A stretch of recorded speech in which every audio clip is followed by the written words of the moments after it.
Hello dear students. मेरा नाम अनिल कुमार श्रीवास्तव है। आज मैं वक्फ अमेंडमेंट बिल यानी वक्फ संशोधन विधेयक पर चर्चा करने जा रहा हूं।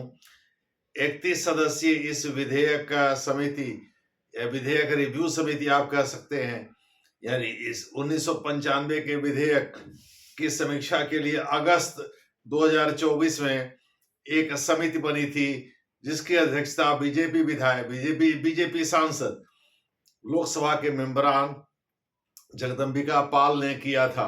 वो डुमरियागंज उधर बस्ती साइड से बीजेपी के सांसद हैं और उत्तर प्रदेश में 24 घंटे तक मुख्यमंत्री भी थे। कल्याण सिंह को हटाकर उमेश भंडारी ने उनको एक दिन का मुख्यमंत्री बनाया था और वो उस समय कांग्रेस की सरकार थी। मदन मोहन पुंछी सुप्रीम कोर्ट के चीफ जस्टिस थे। उनकी अध्यक्षता में एक पीठ का गठन हुआ जिसने कंपोजिट फ्लोर टेस्ट का आदेश दिया, यानी स्पीकर ने अपने दाएं बाएं दोनों तरफ बैठा करके दोनों मुख्यमंत्री पद के दावेदार को गुप्त मतदान कराया और अंततः कल्याण सिंह की विजय हुई। ये 1998 की घटना है। खैर, तो वक्फ संशोधन विधेयक 1995 में जो संशोधन किया गया, ये वक्फ संशोधन विधेयक 2024 के नाम से जाना जाएगा। एक्चुअली जो संशोधन किया गया वो 1995 के वक्फ अधिनियम में किया गया है। इसके पहले पहला वक्फ अधिनियम 1913 में बना था, जबकि वक्फ डीड्स के माध्यम से वक्फ प्रॉपर्टी को रजिस्टर करना था। उसके बाद से 1923 में वक्फ अधिनियम बना और फिर 1954 में वक्फ अधिनियम बना। 1954 में जो बना उसमें वक्फ केंद्रीय वक्फ परिषद और राज्य वक्फ बोर्ड, यानी वो भी उसकी हिंदी परिषद ही होगी, के गठन का प्रस्ताव किया गया। लेकिन 1995 में ट्रिब्यूनल के अधिकार को बढ़ा दिया गया और ये कह दिया गया कि भाई ट्रिब्यूनल का जो फैसला होगा वो अंतिम होगा और ट्रिब्यूनल में ही अपील की जा सकेगी और ट्रिब्यूनल में जो भी सदस्य होंगे, जो अधिकरण में सदस्य होंगे, वो सभी के सभी मुस्लिम होंगे। दूसरे शब्दों में सर्वेयर को भी मुस्लिम बनाया गया। महिलाओं का कोई रिप्रेजेंटेशन नहीं था। मुतवल्ली तो आज भी है, जो कि एडमिनिस्ट्रेटर बनाया गया वक्फ प्रॉपर्टी का, वो आज भी है। लेकिन मैनेजमेंट और कंपोजिशन में आज भारी बदलाव किया जा रहा है। आज का जो संशोधन विधेयक, उसमें भारी बदलाव किया जा रहा है। उसके बारे में आगे हम चर्चा करेंगे। लेकिन आपको हम ये बताते चले, इस पर हम पहले भी वीडियो बना चुके हैं और आगे भी बनाते रहेंगे जब कोई बदलाव आएगा। इस समय कल कैबिनेट ने इसको अप्रूव कर दिया। जो 14 संशोधन थे उन सबको कैबिनेट ने अप्रूव कर दिया है। ज्यादातर बीजेपी के सहयोगी दल और बीजेपी के सदस्यों के द्वारा ही ये संशोधन प्रस्ताव लाए गए थे। 44 संशोधनों को खारिज कर दिया क्योंकि ये विरोधी दलों के सदस्यों के द्वारा लाए गए थे और इनमें जो दम कहना चाहिए वो दम भी नहीं था, क्योंकि बीजेपी वास्तव में इन संशोधनों के माध्यम से ये अपने सरकार का नियंत्रण स्थापित करना चाहती है। तो और ये आप जानते ही है, हिंदूवादी सरकार है, तो नियंत्रण स्थापित करना भी चाहती है मैनेजमेंट पर खास करके।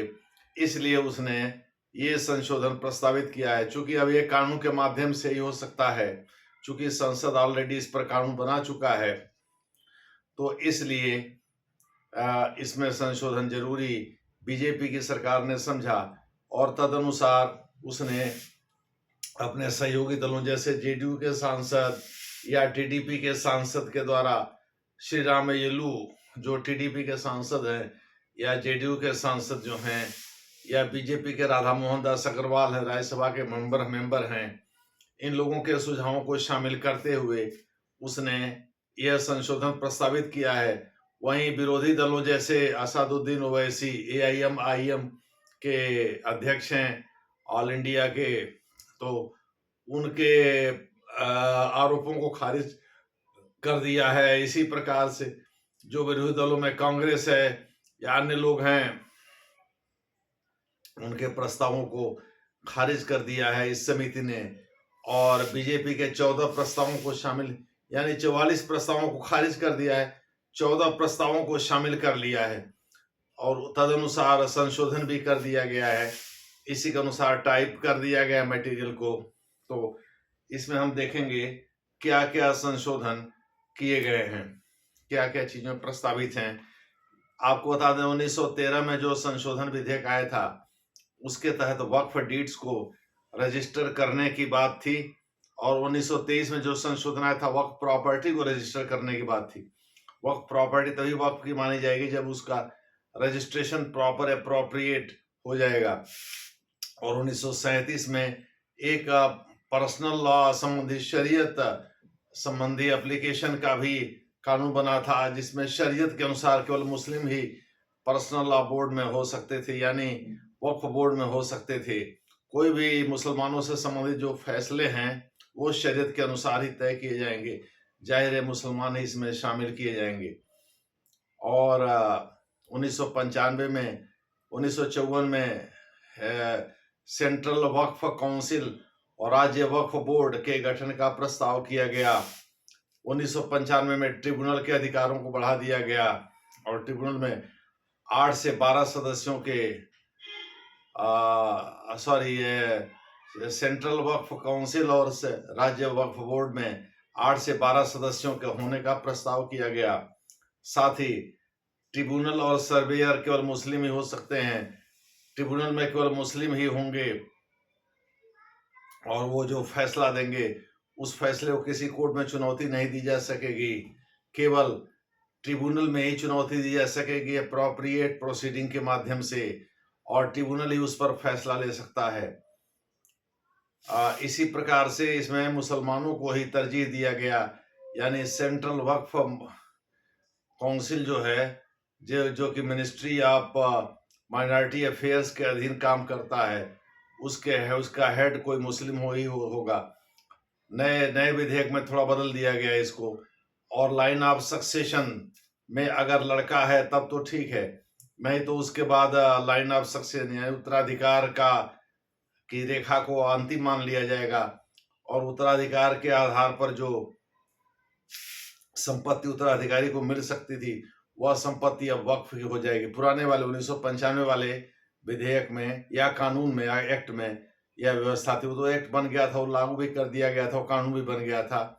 अब संशोधन जो प्रस्तावित है वो विधेयक के रूप में है। 2024 अगस्त में यह प्रस्तावित किया था नरेंद्र मोदी सरकार ने और मुझे लग रहा है बजट के दूसरे सत्र में, यानी बजट का एक सत्र तो खत्म हो गया है, दूसरा सत्र जल्दी शुरू होने वाला है, उसी में इसको पारित कराने की मंशा लेकर के बीजेपी के नेतागण आगे बढ़ रहे हैं। खैर जो चेंजेस हुए हैं उसको मैं बता दे रहा हूँ। वक्फ का पहले मतलब बता दे रहा हूँ, ये कॉन्टेक्स्ट में आप दे सकते हैं। वक्फ का मतलब होता है वक्फ और इनाम मध्यकाल में खास करके इल्तुतमिश के समय बहुत प्रचलित हुए थे। जब भगवान के नाम पर कोई, ऊपर वाले के नाम पर, अल्लाह के नाम पर कोई संपत्ति चल या अचल दान में दी जाती थी, उससे गरीब जो बच्चे हैं, यतीम बच्चे हैं, जो अनाथ बच्चे हैं, उनके शादी ब्याह, पढ़ने लिखने, स्वास्थ्य संबंधी चीज़ों को या विधवाओं को या और जो गरीब किस्म के या कमज़ोर किस्म के जो मुसलमान होते थे, मुस्लिम समुदाय के लोग होते थे, उनके अन्य चीज़ों की खान पान से लेकर के रहन सहन और पढ़ाई लिखाई, स्वास्थ्य संबंधी सारी चीज़ों की देख रेख वक्फ करता था।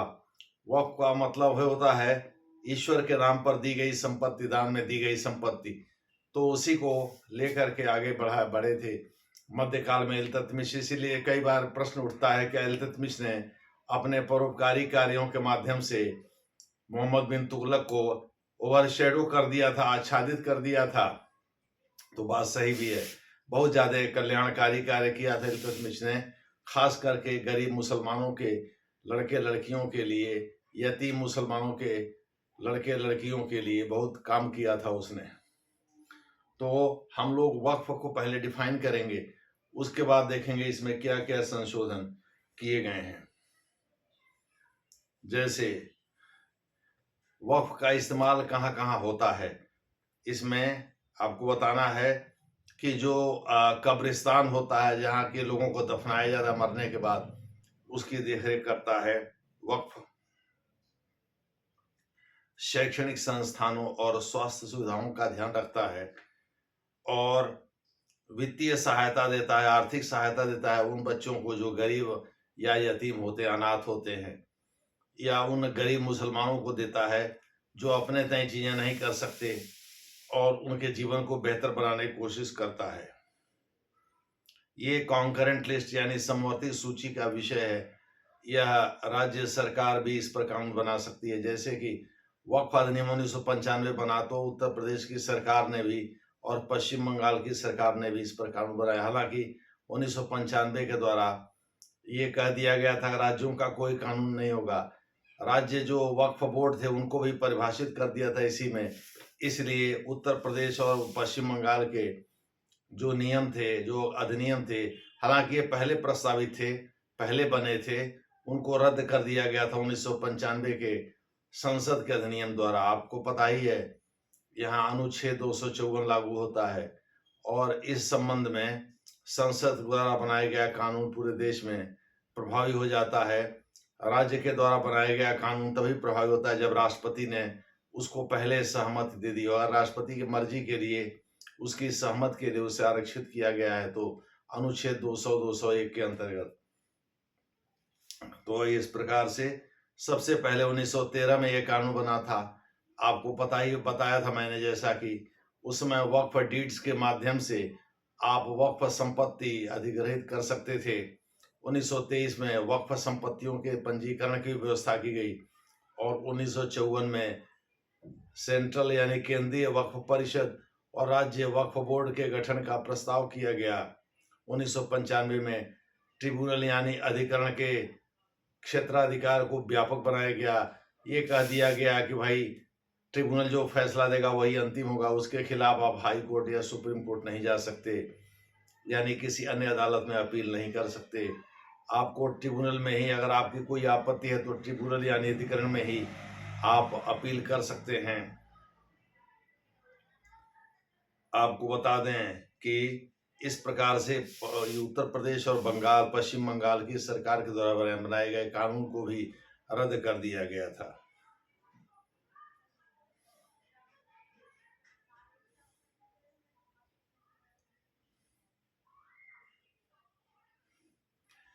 वक्फ संपत्ति की घोषणा 3 तरह से की जा सकती है, या वो कोई वक्फ संपत्ति 3 तरह से हो सकती है। नंबर 1 है डिक्लेरेशन। अगर आप मौखिक रूप से या लिखित रूप से कोई डिक्लेरेशन करते हैं तो इसके आधार पर आप वक्फ की संपत्ति क्रिएट कर सकते हैं, यानी वक्फ की संपत्ति निर्मित कर सकते हैं। दूसरा ये है कि अगर आपने लंबे समय तक उसका कोई इस्तेमाल किया है तो उस दशा में भी आप उसका अधिग्रहण कर सकते थे, यानी धार्मिक या दान उपदान कार्यों के लिए अगर आपने किसी संपत्ति का लंबे समय तक इस्तेमाल किया है तो उस दशा में भी आप वक्फ की संपत्ति घोषित कर सकते थे उसे। और तीसरा एंडोमेंट, यानी अगर मान लीजिए आपकी कोई औलाद नहीं है पुरुष, और ऐसी दशा में आप ही तक आपके पैतृक संपत्ति के मालिक होते हैं, तो आपके मरने के बाद वो चला जाएगा वक्फ को। अगर आपने जीते जी उसकी घोषणा कर दी है, नहीं भी की है तो भी चला जाएगा मरने के बाद। अगर वक्फ को लगता है कि भाई ये जरूरी है तो वहाँ कोई ये जरूरी नहीं है कि फीमेल सक्सेसर होगी तभी जा कर के यह नियम लागू होगा, यानी फीमेल सक्सेसर की दशा में तो ये बिल्कुल लागू नहीं होता था पुराने कानून में। नए कानून में इसमें बदलाव किया गया है। नए कानून में इसमें बदलाव ये किया गया है कि यूजर प्रॉपर्टी यानी इस्तेमाल की गई प्रॉपर्टी को तभी वक्फ संपत्ति घोषित किया जा सकता है जब वो अपनी हो और उसमें भी 5 साल तक कोई इस्लाम की प्रैक्टिस किया हुआ व्यक्ति हो। दूसरे शब्दों में मुसलमान होना चाहिए और उसकी अपनी संपत्ति होना चाहिए। ये नहीं किसी की भी संपत्ति इस्तेमाल कर रहे हैं तो उसकी घोषणा कर दिए कि भाई ये वक्फ की संपत्ति है तो वक्फ की संपत्ति हो जाएगी। पहले क्या था, अगर आपने किसी भी तरह की संपत्ति को घोषित कर दिया कि भाई ये वक्फ की संपत्ति है तो वक्फ की संपत्ति हो जाती थी। अब आपको प्रूव करना है कि नहीं, वो वक्फी संपत्ति नहीं है, वो हमारी संपत्ति है। तो यूजर क्लास को हटा दिया है। 5 साल तक मुस्लिम रहना जरूरी है, इस्लाम प्रैक्टिस करना जरूरी है, और वह संपत्ति आपकी अपनी होनी चाहिए, आपके नाम से होनी चाहिए। एंडोमेंट की जहां तक बात है, यानी अगर आप किसी संपत्ति का दान उपदान करते हैं तो ऐसी दशा में महिलाओं को, लड़कियों को भी लाइन ऑफ सक्सेशन में जोड़ा जाएगा। औलाद का जो कॉन्सेप्ट है, दूसरे शब्दों में इसमें जो उत्तराधिकारी का जो अवधारणा है उसको चेंज कर दिया गया है। अब ये महिलाओं पर भी लागू होगा, यानी अगर पुरुष नहीं है, स्त्री है, अगर उत्तराधिकारी लड़की है तो उस पर उसकी भी संपत्ति मानी जाएगी, और अगर वह मुस्लिम है तो वह घोषित करेगी, तभी जाकर के ये वक्फ संपत्ति होगी, नहीं तो नहीं होगी। इस प्रकार से ये किया गया है। अब देखिए,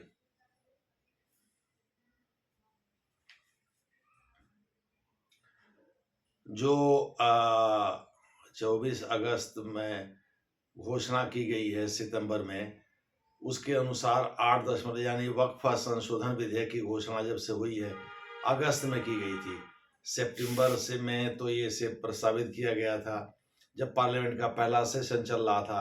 हालांकि इसे ज्वाइंट पार्लियामेंट्री कमेटी को भेज दिया गया था, और अब उम्मीद की जा रही है बजट का जो दूसरा चरण शुरू होगा उसमें इसको पारित करा देगी केंद्र सरकार। तो उसमें ये था कि भाई ऐसा है कि 8.7 लाख प्रॉपर्टी, 7 लाख एकड़ नहीं, 8.7 लाख एकड़ नहीं या हेक्टेयर नहीं, 8.7 लाख प्रॉपर्टी ये मान लिया गया कि भाई ये वक्फ की संपत्ति है। और 2006 में अनुमान जो लगाया था सच्चर समिति ने, उस समय तो संपत्ति कम रही होगी और इस समय संपत्ति की कीमत बढ़ भी गई है, तो उसमें अनुमान जो लगाया था वो 1.2 लाख करोड़ रुपए के बराबर था। दूसरे शब्दों में ये 2006 का अनुमान है। मोटे तौर पर आप कह सकते हैं सच्चर समिति जो मुसलमानों के कल्याण पर बनी समिति 2006 में, उसने अनुमान लगाया था कि मुसलमानों के यानी वक्फ बोर्ड के पास 1995 के तहत वक्फ बोर्ड के पास जो संपत्ति है उसकी वर्तमान कीमत 1.2 लाख करोड़ रुपए के बराबर है। बहुत बड़ी रकम हुई। रेलवे और सेना के बाद कहा जाता है कि तीसरी सबसे बड़ी संपत्ति इन्हीं की रही है, यानी वक्फ संपत्ति के रूप में ही पंजीकृत रही है। अब आइए इन संपत्तियों में किसकी कितनी हिस्सेदारी है। ग्रेवयार्ड यानी कब्रिस्तान में 17% जमीन वक्फ की संपत्ति है, यानी वक्फ की जमीन है। अचल मैं बता रहा हूँ भाई, कब्रिस्तान तो अचल संपत्ति पर ही यानी जमीन जायदाद पर ही बनेगा। ऐसा तो है नहीं कि चल संपत्ति जैसे सोना चांदी जेवर या उस पर आधारित होगा। तो ग्रेवयार्ड यानी कब्रिस्तान में 17% जमीन जो है वो वक्फ की है, 16% जमीन कृषि भूमि है, 14% जमीन मस्जिदों के पास है जो कि वक्फ है, जिसका प्रबंधन करता है मुतवल्ली, जो कि मुख्य प्रशासक होता है, वही उसका प्रबंधन करता है। और दुकानों में 13% है।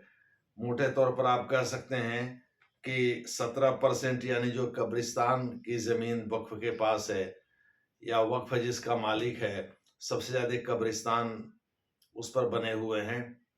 कृषि भूमि उससे 1% कम यानी 16% है, 14% मस्जिद है और 13% दुकानें हैं। तो इस प्रकार से ये वक्फ का डिस्ट्रीब्यूशन है, वक्फ संपत्तियों का हाल है। इसमें उत्तर प्रदेश में सर्वाधिक वक्फ संपत्तियां हैं 27% और 9% पश्चिम बंगाल और पंजाब में, जो कि पश्चिम बंगाल का एरिया बड़ा है इसलिए पश्चिम बंगाल का 9% का मतलब है ठीक ठाक संपत्ति हो गई वक्फ की, और तीसरे नंबर पर पंजाब आता है। इसके बाद हम लोग थोड़ा और भी चीजों की चर्चा कर लें कि वक्फ का निर्माण कैसे होता है। तो वर्तमान जो इस समय जो नया विधेयक प्रस्तुत किया गया है उसके अनुसार पहला तो है डिक्लेरेशन, दूसरे शब्दों में घोषणा के द्वारा इसका निर्माण किया जा सकता है। ये पहले वाले में भी था, दूसरा है रिकॉग्निशन, यानी पहचान के आधार पर कि भाई ये संपत्ति वक्फ की संपत्ति है, फलाने जमाने में फलाने की संपत्ति, इसलिए वक्फ की संपत्ति है। और तीसरा एंडोमेंट, यानी कोई दान कर दे भाई हमारी संपत्ति आप वक्फ ले सकते हैं, तो नए कानून में जो प्रस्तावित है वो उसके हिसाब से 5 साल मुसलमान रहना जरूरी है, और वो संपत्ति आपकी अपनी संपत्ति होनी चाहिए जो आपको बताया। और लाइन ऑफ सक्सेशन में लड़कियों को भी शामिल कर लिया गया है, जो पहले अधिकार नहीं था। पहले लड़के को ही लाइन ऑफ सक्सेशन में जोड़ा जाता था, और अब वो खत्म कर दिया गया है। डिक्लेरेशन के आधार पर कि भाई ये अकबर के जमाने में या फलाने में, उसके लिए डॉक्यूमेंट देना पड़ेगा। अब जुबानी काम केवल कह देने से नहीं चलेगा, जो कि 1995 के अधिनियम में कहा गया है। दूसरा ये वो पहचान का है। दूसरा पहचान का है, यानी पहचान में जैसे ये संपत्ति, वहां भी वही चीज डिक्लेरेशन जो था उसी का सुधरा हुआ रूप है रिकॉग्निशन। दूसरे शब्दों में ये संपत्ति हमारी वक्फी संपत्ति है, ये पहले 1995 का अधिनियम में व्यवस्था थी। और पहचान के लिए आप किसी काल से उसको जोड़ते थे कि भाई ये फलाने के अधीन था, वो मुसलमान थे या नवाब थे या ताल्लुकदार थे या मुस्लिम शासक थे, तो इस वजह से, और उन्होंने वक्फ में दान किया था, आपको पूरा डॉक्यूमेंट देना होगा। पहले ये था सर्वेयर जो है मुसलमान ही होगा, वही भूमि की का सर्वे करेगा और वो ट्रिब्यूनल के द्वारा अपॉइंटेड होगा। अब ये व्यवस्था कर दी गई है भाई सर्वेयर की जगह डिस्ट्रिक्ट कलेक्टर होगा, वो किसी भी जाति और धर्म का हो सकता है। वह यह घोषणा करेगा सर्वे करके कि फलाने संपत्ति वक्फी संपत्ति मानी जानी चाहिए, यानी वो इसके विषय में प्रॉपर डॉक्यूमेंट देगा। स्टेट वक्फ बोर्ड को राज्य के अधीन ही आएगा। इसके अलावा जो कंपोजिशन होगा काउंसिल का, यानी जो केंद्रीय सेंट्रल वक्फ काउंसिल का कंपोजिशन होगा, उसमें एक एमपी होगा, मेंबर ऑफ पार्लियामेंट होगा, एक जज, सुप्रीम कोर्ट का कोई जज हो सकता है, ये सब के सब नॉमिनेट होंगे। और अब महिलाओं को भी नॉमिनेट करने की व्यवस्था कर दी गई है। कम से कम 2 महिलाएं इसमें नॉमिनेट की जाएंगी, हालांकि वो मुस्लिम ही होंगी, ऐसा नहीं वो गैर मुस्लिम होंगी। लेकिन जज किसी भी जाति और संप्रदाय का हो सकता है, एमपी किसी भी जाति और संप्रदाय का हो सकता है। दूसरे शब्दों में मुसलमान इसी बात पर आपत्ति कर रहे हैं भाई, अनुच्छेद 26 तो ये कहता है, अनुच्छेद 26 में संविधान का जिक्र कर रहा हूं कि भाई ऐसा है कि अपने धर्म को अबाध रूप से उस पर आचरण करने के लिए जरूरी है कि भाई हम चल चल संपत्तियों का अधिग्रहण करें। तो जैसे अन्य धर्मों में है भाई, उस धर्म के मानने वाले, उस धर्म के ज्ञाता जो है वही उसका प्रबंध देखेंगे। अब ये व्यवस्था क्यों की जा रही है कि भाई ऐसा है, वक्फ बोर्ड में या सेंट्रल वक्फ काउंसिल में गैर मुसलमान बहुतायत संख्या में हो सकते हैं, क्योंकि जो वक्फ संपत्ति है केंद्र में माइनॉरिटी अफेयर्स यानी अल्पसंख्यक मामलों के मंत्रालय का जो मंत्री होगा वही उसका हेड होगा, और वो किसी भी जाति और संप्रदाय का हो सकता है। इसके साथ साथ कुछ अन्य भी व्यवस्था, जैसे सुप्रीम कोर्ट का जज है, जैसे एमपी है, कोई जरूरी नहीं वो मुस्लिम ही हो। मुस्लिम होगा तो बीजेपी का तो एक भी सांसद नहीं हो पाएगा, क्योंकि बीजेपी में कोई मुसलमान सांसद है ही नहीं। तो इस प्रकार से एमपी कैसे हो सकता है? तो और 2 महिलाएं तो मुस्लिम ही होंगी, वो तो मुस्लिम समाज से आ जाएंगी, उसमें कहीं कोई दिक्कत नहीं है। इसके अलावा जो एमिनेंट पर्सन है, ख्याति प्राप्त व्यक्ति हैं, वो भी, उसमें भी एक को नॉमिनेट किया जा सकता है। और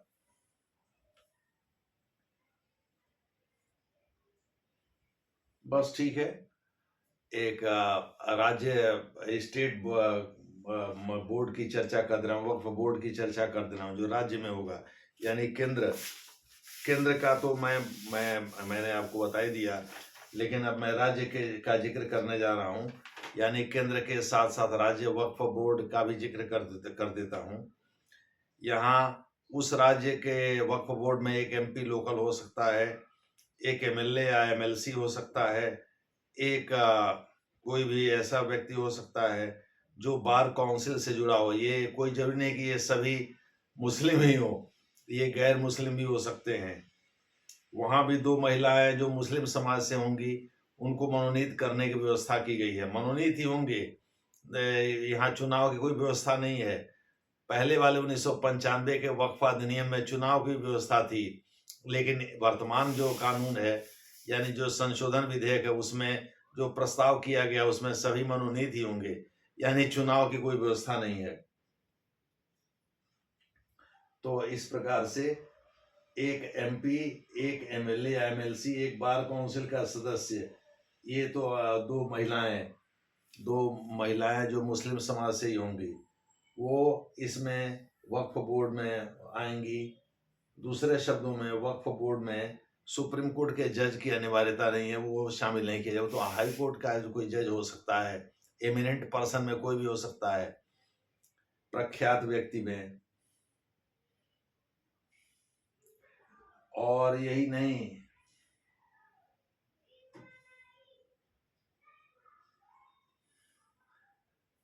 आपको मैंने बताया कि प्रख्यात व्यक्ति में राज्य का कोई पदाधिकारी भी हो सकता है, और यानी जो आईएएस आईपीएस होते हैं उनमें से भी कोई हो सकता है, कोई अन्य भी हो सकता है, हाई कोर्ट का जज भी हो सकता है।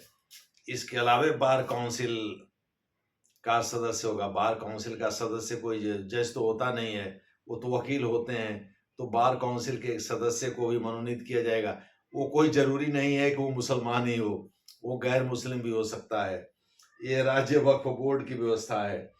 इसके बाद से ट्रिब्यूनल यानी अधिकरण में, इसमें एक जज होगा जिसका रैंक जिला जज के बराबर क्लास 1 अधिकारी होगा, जो जिला जज रैंक का होगा, चाहे सिविल का हो या क्रिमिनल का हो। दूसरे शब्दों में दीवानी का हो या फौजदारी का हो, एक जिला जज रैंक का व्यक्ति होगा। एक एडिशनल डिस्ट्रिक्ट मजिस्ट्रेट, अतिरिक्त जिला अधिकारी रैंक का व्यक्ति होगा। और इसमें वर्तमान में जो ट्रिब्यूनल के सदस्य हैं उनको भी रखा जा सकता है, और पहले के लोगों को भी रखा जा सकता है। पहले व्यवस्था क्या थी, जो ट्रिब्यूनल के सदस्य हैं वही इसमें शामिल किए जा सकते हैं। यानी इसमें पहले जो ट्रिब्यूनल के अधिकरण के सदस्य थे उनको भी शामिल किया जा सकता है, और वर्तमान ट्रिब्यूनल के जो सदस्य हैं उनको भी शामिल किया जा सकता है।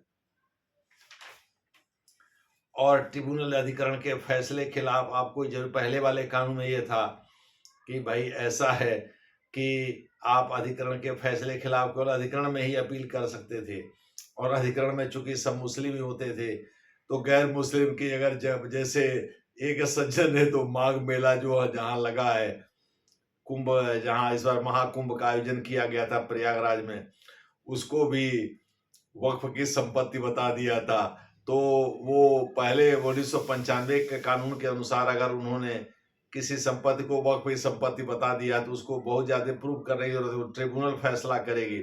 मान लीजिए आपकी जमीन चली गई, तो ऐसी दशा में आप ट्रिब्यूनल में ही जा सकते हैं। इसके तहत तमिलनाडु में एक मंदिर, थिरुनेलवेली या कुछ ऐसे गांव की जमीन है, तो वो मंदिर की जमीन और गांव की जमीन दोनों को वक्फ ने अपनी संपत्ति घोषित कर दिया, तो उसके लिए ट्रिब्यूनल में ही आप अपील कर सकते थे, और ट्रिब्यूनल से आपके पक्ष में अगर आप गैर मुस्लिम है तो फैसला आने की उम्मीद बहुत कम होती थी।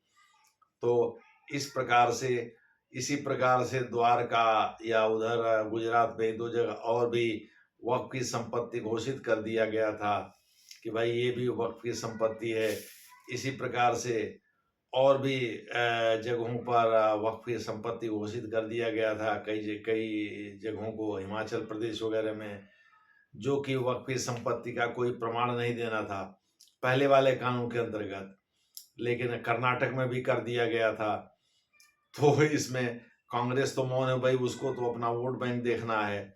लेकिन सच्चाई ये है कि वक्फ को पहले कोई डॉक्यूमेंट्री एविडेंस नहीं देना होता था, क्योंकि वकील अगर आपको लगता है आपकी कोई आपत्ति है तो आप ही प्रूफ करिए कि ये संपत्ति है, यानी ओनर्स ऑफ प्रूविंग दी, यानी बर्डन ऑफ प्रूफ जो है, यानी जो एविडेंस देने की जिम्मेदारी होती थी वो कॉम्प्लेनेंट यानी शिकायतकर्ता की होती थी। वो शिकायतकर्ता गैर हिंदू है, गैर मुस्लिम है, सॉरी, गैर मुस्लिम है, तो बहुत कम उम्मीद है कि उसको ट्रिब्यूनल से फैसले उसके पक्ष में आवे, चूंकि वहाँ मुसलमान ही डोमिनेट करते थे। वर्तमान अधिनियम, वर्तमान संशोधन विधेयक जो है, अगर पारित हो जाता तब वो अधिनियम होगा। वर्तमान संशोधन विधेयक यही प्रस्ताव करता है कि भाई ऐसा है, आपको डॉक्यूमेंट्री एविडेंस देना होगा, और ट्रिब्यूनल के फैसले से यदि आप खुश नहीं हैं तो संबंधित हाई कोर्ट में आप अपील कर सकते हैं, सीधे हाई कोर्ट भी आप जा सकते हैं। दूसरे शब्दों में ट्रिब्यूनल को, यानी ट्रिब्यूनल ही वो मामला देखे, सीधे हाई कोर्ट भी देख सकता है उसको, और हाई कोर्ट के फैसले के खिलाफ आप सुप्रीम कोर्ट जा सकते हैं। यानी अपीली व्यवस्था को बड़ा व्यापक बना दिया गया है नए संशोधन विधेयक के तहत। आपको हम बता दें कि इसके तहत जो है, एक राज्य स्तर का अधिकारी जो है, जो कि एडीएम रैंक का होगा, वह भी ट्रिब्यूनल में शामिल किया जाएगा। इसके बारे में पहले ही हम आपको इन्फॉर्मेशन दे दिए हैं और अपील की व्यवस्था पर चर्चा करी दिए हैं। और इसके हेड के बारे में, यानी मोटा मोटे 3 लोग होंगे ट्रिब्यूनल में।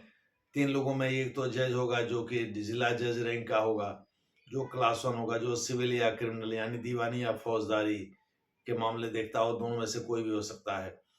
एक राज्य के अधिकारी, एडीएम रैंक का अधिकारी कोई होगा, और तीसरा जो होगा वो कोई वकील होगा, जो या ट्रिब्यूनल का कोई सदस्य हो सकता है, जो करंट भी सदस्य हो सकता है। और यानी ये मैं स्टेट वक्फ बोर्ड की बात कर रहा हूँ। स्टेट वक्फ बोर्ड के अधीन जो ट्रिब्यूनल काम करेगा उसकी बात कर रहा हूँ, सॉरी, वक्फ बोर्ड की बात नहीं कर रहा हूँ। वक्फ बोर्ड के अधीन जो ट्रिब्यूनल काम करेगा, यानी राज्य में जो ट्रिब्यूनल ये फैसला करेगा, जो अधिकरण ये फैसला करेगा कि फलाने संपत्ति जो है वो वक्फ बोर्ड की हो गई, तो उसमें उसको डॉक्यूमेंट्री एविडेंस यानी साक्ष्य प्रमाणित करना होगा। ये प्रमाणित साक्ष्य देना होगा कि भाई किस आधार पर हो गई। पहले व्यवस्था नहीं थी, पहले तो आपने कह दिया और आपकी हो गई, लेकिन अब ये ट्रिब्यूनल को ये प्रूव करना होगा। और ट्रिब्यूनल में कोई जरूरी नहीं कि मुस्लिम ही सब रहे। अगर सरकारी संपत्ति का मामला है तो कलेक्टर को यह तय करना है कि उसका स्वामित्व सरकार के पास है कि वक्फ बोर्ड के पास है। यानी उसमें भी सर्वेयर की नहीं चलेगी, सर्वेयर को पूरी तरह से रिप्लेस कर दिया है, उसकी जगह जिला कलेक्टर को ये अधिकार दिया है। रही बात ट्रिब्यूनल की, तो ट्रिब्यूनल में आपको बताया 3 सदस्य होंगे। एक जिला जज रैंक का कोई व्यक्ति होगा, दूसरा जो है एडीएम रैंक का कोई व्यक्ति होगा, और तीसरा कोई प्रतिष्ठित व्यक्ति होगा जो कि ट्रिब्यूनल का सदस्य भी हो सकता है वर्तमान, या पहले का भी कोई सदस्य हो सकता है।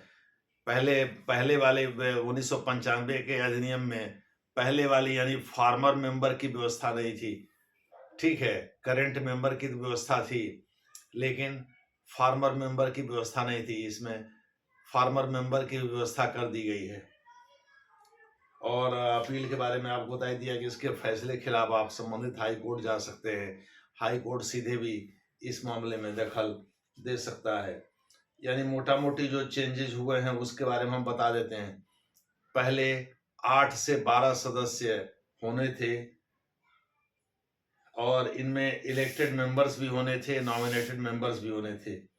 जो वक्फ परिषद की बात मैं कर रहा हूँ, केंद्रीय वक्फ परिषद में एक मुस्लिम एमपी इलेक्ट होना था, एक मुस्लिम एमएलए या एमएलसी इलेक्ट होना था, एक मुस्लिम बार काउंसिल का सदस्य होना तो भी मुसलमान ही होना था, और मुतवल्ली तो मुसलमान होना ही है।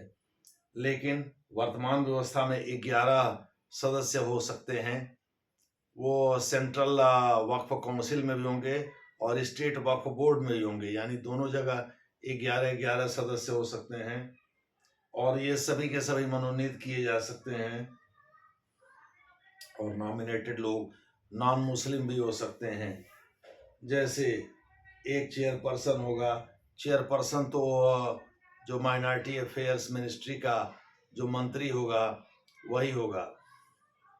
अगर राज्य स्तर का मंत्री है, चाहे वो स्वतंत्र प्रभार का हो या परतंत्र प्रभार का हो, परतंत्र प्रभार का मतलब उसका कैबिनेट प्राइम मिनिस्टर के पास है, तो भी वो वही हेड करेगा। और अगर स्वतंत्र प्रभार का होगा तब तो कोई बात ही नहीं है।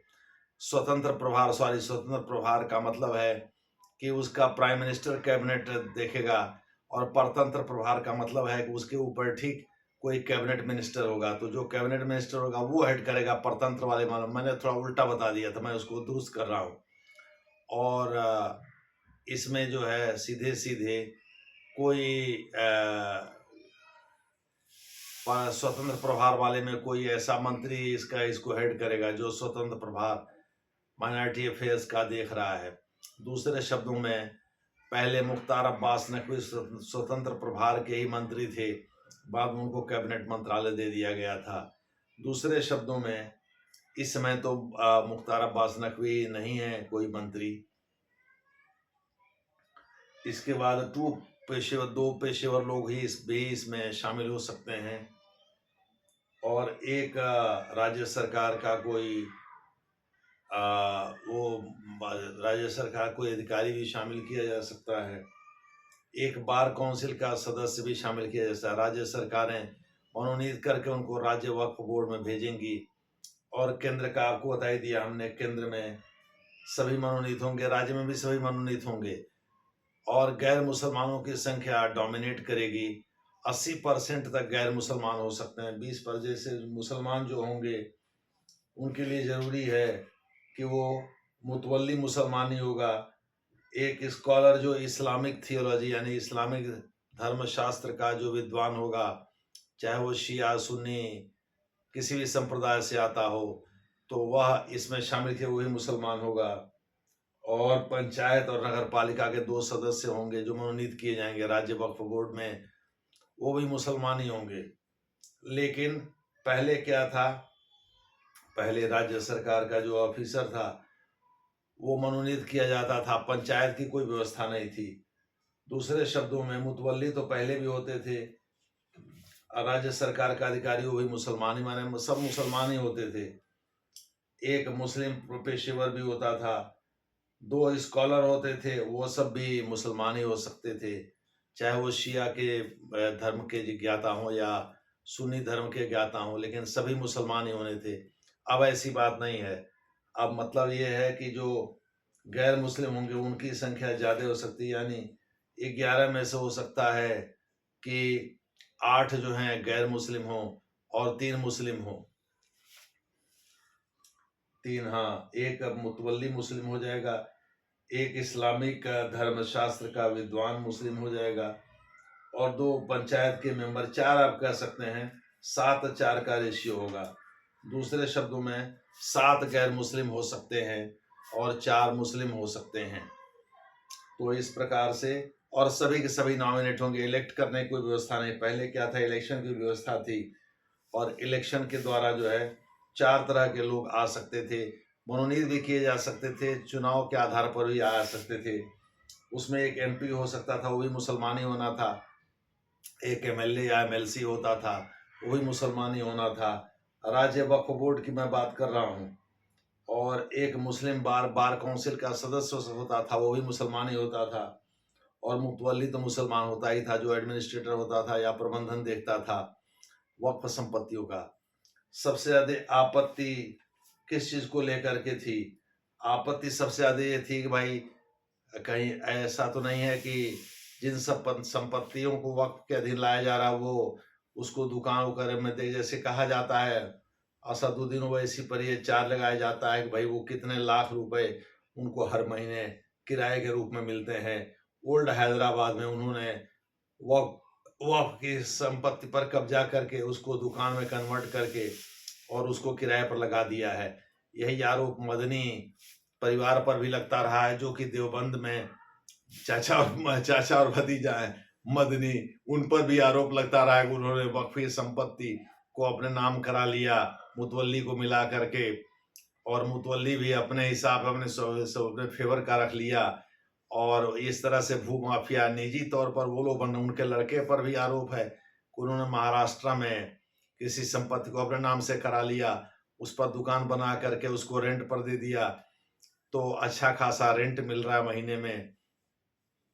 सबसे बड़ा मुसलमान जो चार्ज लगाते रहे, कुछ प्रोग्रेसिव मुसलमान, वो यही है कि भाई ऐसा है, वक्फ के तहत जो है, जो संपत्ति, जिन संपत्तियों का वो ओल्ड कानून के अंतर्गत 1995 के कानून के अंतर्गत अधिग्रहण किया गया, उनको माफिया की तरह से इस्तेमाल किया, भू माफिया की तरह से कुछ मुसलमानों ने, जो कि उसके सचिव या महासचिव बने थे।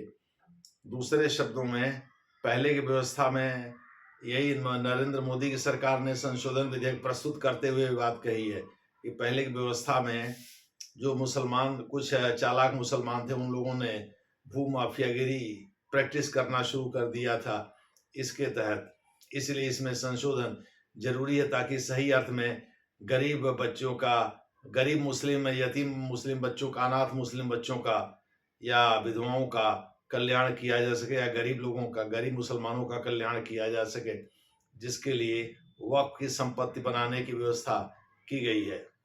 तो इस प्रकार से सबसे बड़ा आरोप यही है, इसी को आगे रख करके मोदी सरकार इसमें संशोधन करने जा रही है या प्रस्तावित की है।